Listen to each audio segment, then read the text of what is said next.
জানি জানি, বিরিয়ানির লাভারেরও অভাব নেই, বিরিয়ানির রান্ধুনিরও অভাব নেই, আর বিরিয়ানির রেসিপি দেখানো তো প্রশ্নই আসে না।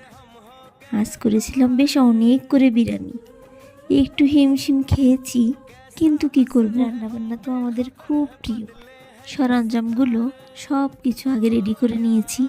রেডি করে নিলে রান্নাবান্না খুব তাড়াতাড়ি হয়ে যায়। চিকেন আগেই করে নিয়েছি।